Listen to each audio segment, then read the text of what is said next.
السلام علیکم ناظرین، MIM نیوز کراچی کے ساتھ میں ہوں طیبہ سید۔ CTD انٹیلیجنس کی خفیہ اطلاع پر کراچی کے مختلف علاقوں میں کارروائیاں۔ کمرشل آتش گیر مادے کی غیر قانونی کاروبار میں ملوث ملزم عابد حسین گرفتار۔ ملزم کے قبضے سے آتش بازی کے سامان کے 5 بورے برآمد کیے گئے۔ ملزم کافی عرصے سے کمرشل ایکسکلوزیو کے غیر قانونی کاروبار میں ملوث تھا۔ انچارج CTD ملزم کے انکشافات پر کارروائیاں کی جا رہی ہیں۔ سالانہ انٹیلیجنس کوارڈینیشن کا 26واں اجلاس جنوری 2024 کو اسلام آباد میں منعقد ہوا تھا۔ چاروں صوبوں سمیت اسلام آباد، کشمیر اور گلگت بلتستان کے CTD افسران شریک ہوئے تھے۔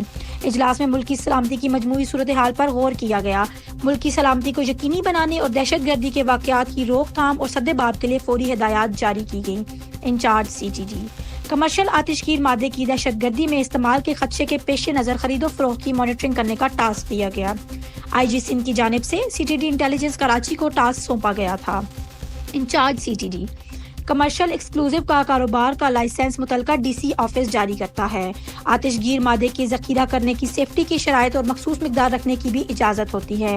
یہ افراد مخصوص مقدار سے کہیں زیادہ آتش گیر مادہ اپنے پاس سٹاک کرتے تھے۔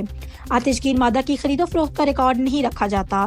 دوسرے صوبے سے بڑی مقدار میں ایکسپلوزر کیمیکل اور آتش گیر مادے کا آسانی سے بلٹی کے ذریعے کراچی منگوایا جاتا تھا۔ نقل و حرکت کے دوران سیفٹی کا کوئی خیال نہیں رکھا جاتا تھا۔ غیر قانونی کام میں چند ٹرانسپورٹرز کے نام بھی سامنے آئے ہیں۔ رپورٹ راجہ عمر، MIM نیوز کراچی۔